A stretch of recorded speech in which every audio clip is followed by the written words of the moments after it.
So the next one is from this is an interesting story here. Okay, from Liam Stewart. Subject is Cody Rhodes bullying accusations. I've been a K100 fan for a while, and I love to argue with the AW marks in your YouTube channel comment section, so I hate that I have to do this. Cody Rhodes did nothing wrong. For anyone who doesn't know, Cody Rhodes and DDP are being accused of bullying some guy who worked for AEW a while back. To me, it just seems like he was some annoying mark who got a cool job and then overstepped his boundaries. Didn't like the reaction he got, now he's playing the victim for attention. Maybe that's just me being heartless, but some people deserve to be bullied. Conan, Joe, and Disco, what is your spin on this recent story? And P.S. Cody Rhodes really does suck. I hate AEW. Do you hear this story, Conan? No. All right, so this kid. So first of all, you guys gotta understand that when AEW started, the videographers that were working for Paige for DDP Yoga, right? AEW was using those guys for those guys were for free. Were making videos for video for packages for AEW, right? Because they're and then Why? Because Paige is Cody's friend. Yeah, Paige is Cody's friend, and they're marks. The wrestling mark, you know how Paige is, right? Wait. They weren't unpaid. Paige doesn't mind having a bunch of marks around him, right? This guy that the story's about specifically says he moved across the country for his dream job, so he's got to be getting paid something, right? Okay, no. It's him. When it first started, okay, yeah, okay, they were okay. So they grew as now these guys are getting paid, right? So the guy's typical looks like a typical neckbeard mark, glasses, the beard, stuff, and basically he was talking about how they kind of bullied him at work and treated him bad and talked down him. But he said at the beginning, he goes, they probably, they looked at me like I was just some type of just some mark. Yeah. And bro, as you're reading the thing, he is just some mark. He's a mark that just works and stuff, everything.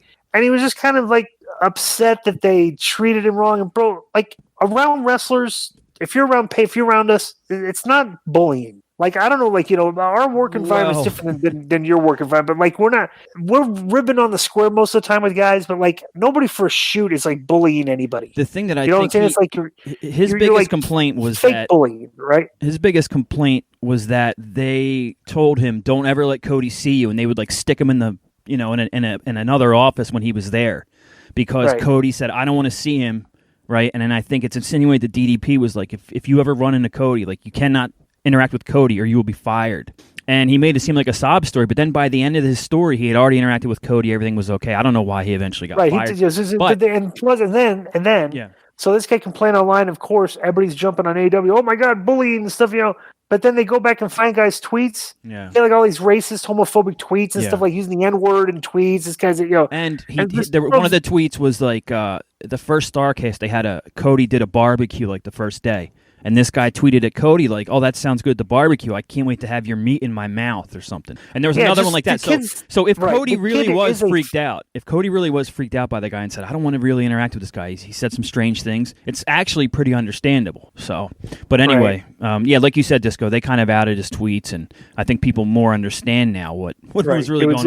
It was a good story for 30 minutes, basically. He's doing a podcast with Russo. The kid is? Yeah, they had already announced the podcast where it's Russo. He wants to do a podcast where he can go into the mind of a mark or something. Have you heard about this? Oh yeah. That's this guy. Is right. He talked to us about on this podcast, didn't he? That's this guy. This guy that was fired from DDP's production company. Or whatever. That's who he's doing the podcast with? Exactly.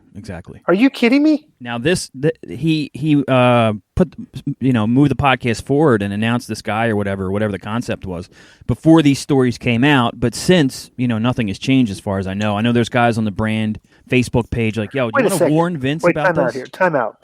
So let me get this right. Isn't there enough marks in the brand for him to be this guy? In the Creative Control Network, between the brand and the Creative Control Network, how many?